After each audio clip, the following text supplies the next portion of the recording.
क्या हो अगर आप अपने बारे में जो कुछ भी मानते हैं वह सब गलत हो? क्या हो अगर आप ये शरीर नहीं है, यह मन नहीं है, यह कहानी नहीं है जिसे आप वर्षों से जी रहे हैं। 8वीं शताब्दी में 1200 वर्ष पहले एक बाल सन्यासी ने घर छोड़ दिया, विद्रोह में नहीं, सत्य की खोज में। उनका नाम था आदि शंकराचार्य। सिर्फ 16 वर्ष की आयु में उन्होंने उपनिषदों, भगवद गीता और ब्रह्म सूत्रों पर भाष्य लिखे। ऐसे भाष्य जिन्होंने भारतीय दर्शन की दिशा ही बदल दी। 32 वर्ष की अल्प आयु तक उन्होंने पूरे भारतवर्ष की पदयात्रा की, अपने समय के महानतम विद्वानों से शास्त्रार्थ किए, अद्वैत वेदांत को पुनर्जीवित किया और 4 मठों की स्थापना की, जो आज भी विद्यमान है। लेकिन उनकी सबसे बड़ी क्रांति संस्थानों की नहीं थी, वह थी अस्तित्व की। उन्होंने एक ऐसी घोषणा की जो आध्यात्मिक संसार को हिला देने वाली थी। तुम साधक नहीं हो, तुम ईश्वर से अलग नहीं हो, तुम बंधन में नहीं हो, तुम ही ब्रह्म हो, अनंत, असीम, शाश्वत सत्य। मेडिटेशन ऑन ब्रह्मन कोई प्रार्थना नहीं है, यह अज्ञान के विरुद्ध एक अस्त्र है। हर श्लोक वज्र की तरह प्रहार करता है, हर पंक्ति भ्रम को काटती है, हर उद्घोष तुम्हारी झूठी पहचान को तोड़ देता है। मैं शरीर नहीं हूँ, मैं मन नहीं हूँ, मैं ही परम सत्य हूँ। यह विश्वास का विषय नहीं है, यह पहचान का विषय है। तो आरंभ करने से पहले ठहरो, अपने सारे लेबल छोड़ दो, अपना अतीत छोड़ दो, अपना नाम भी छोड़ दो, क्योंकि जो आप सुनने जा रहे हैं वो आपको सांत्वना देने के लिए नहीं है, वो आपको जगाने के लिए है। मैं ही परम ब्रह्म हूँ, जो वासुदेव नाम से जाना जाता है, जो अविनाशी है।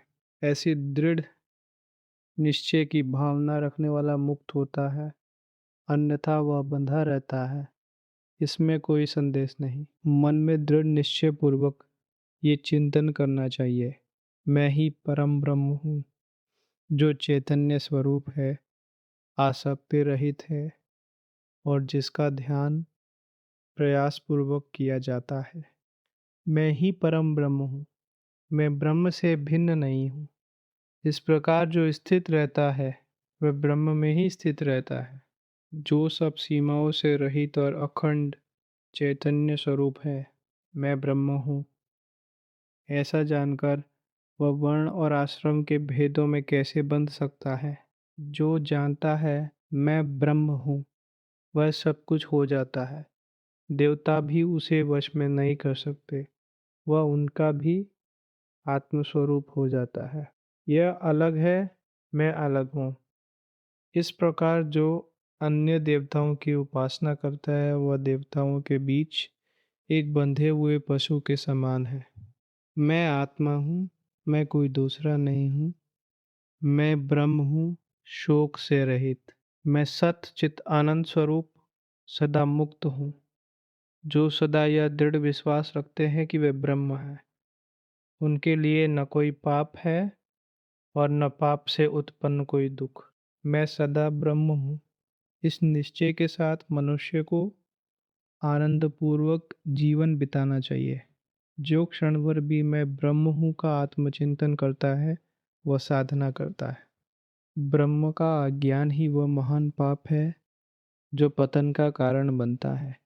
जैसे सूर्य उदय होकर अंधकार का नाश कर देता है। आकाश से वायु उत्पन्न हुई, वायु से अग्नि, अग्नि से जल, जल से पृथ्वी और पृथ्वी से अन्नादि पदार्थ उत्पन्न हुए।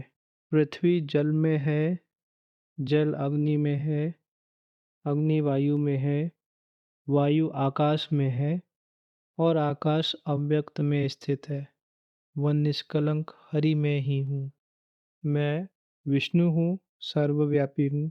मैं हरि हूँ, कर्ता, भोक्ता और यह समस्त जगत सब अज्ञान से उत्पन्न है। मैं अच्युत, अविनाशी हूँ, अनंत हूँ, मैं गोविंद हूँ। मैं आनंद हूँ, पूर्ण हूँ, अजन्मा हूँ, अमर हूँ। मैं नित्य हूँ, विकल्प और संदेश से रहित हूँ, निराकार और अविकार हूँ। मैं सद चित आनंद स्वरूप हूँ और पंचकोशों से परे हूँ। मैं न करता हूँ, न भोगता हूँ, न आसक्त हूँ। मैं परमेश्वर हूँ। मेरी उपस्थिति से ही सब इंद्रियां कार्य करती है। मैं आदि, मध्य और अंत से रहित हूँ। मैं कभी बंधन में नहीं हूँ। स्वभाव से ही मैं शुद्ध और निष्कलंक हूँ।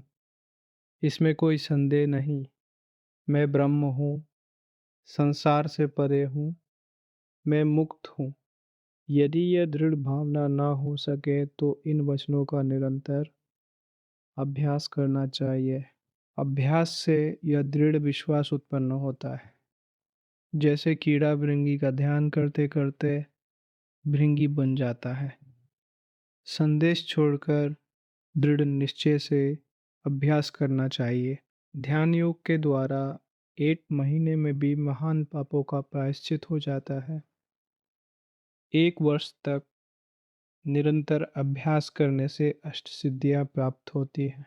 जीवन भर निरंतर अभ्यास करने से मनुष्य जीवन मुक्त हो जाता है। मैं शरीर नहीं हूँ, न प्राण हूँ, न इंद्रियां हूँ। मैं न मन हूँ, न बुद्धि हूँ, न चित्त हूँ, न अहंकार हूँ। मैं न पृथ्वी हूँ, न जल हूँ, न आकाश हूँ। मैं न आकाश हूँ, न शब्द हूँ, न स्पर्श हूँ, न रस हूँ, न गंध हूँ, न रूप हूँ। मैं न माया हूँ, न स्मृति हूँ। मैं सदा साक्षी स्वरूप शिव हूँ, एकमात्र। मुझ में ही सब उत्पन्न होते हैं और मुझ में ही स्थित रहते हैं। मुझ में ही सबका लय होता है। मैं अद्वितीय ब्रह्म हूँ, सर्वज्ञ, अनंत और सर्वशक्तिमान। मैं आनंद, सत्य और ज्ञान स्वरूप हूँ। यह दृश्य जगत मिथ्या है। वास्तव में मैं ही अविनाशी ब्रह्म हूँ। वेदांत और गुरु का अनुभव इसका प्रमाण है। मैं ब्रह्म हूँ, संसार का नहीं हूँ और ब्रह्म से भिन्न नहीं हूँ। मैं शरीर नहीं हूँ, ये शरीर मेरा नहीं है। मैं एकमात्र अद्वितीय सनातन ब्रह्म हूँ। ब्रह्म के अतिरिक्त यहाँ कुछ भी नहीं है। हृदय रूपी कमल के मध्य दीपक के समान जो वेदों का सार है, प्रणव, ओम, जो तर्क से परे है, योगियों द्वारा ध्यान से प्राप्त होता है, जो हरि, गुरु और शिव से अभिन्न है और सब प्राणियों में स्थित है। जो मन से एक बार भी इसका चिंतन करता है वह मुक्त हो जाता है। इस प्रकार श्री शंकराचार्य द्वारा रचित मेडिटेशन ऑन ब्राह्मण समाप्त होता है।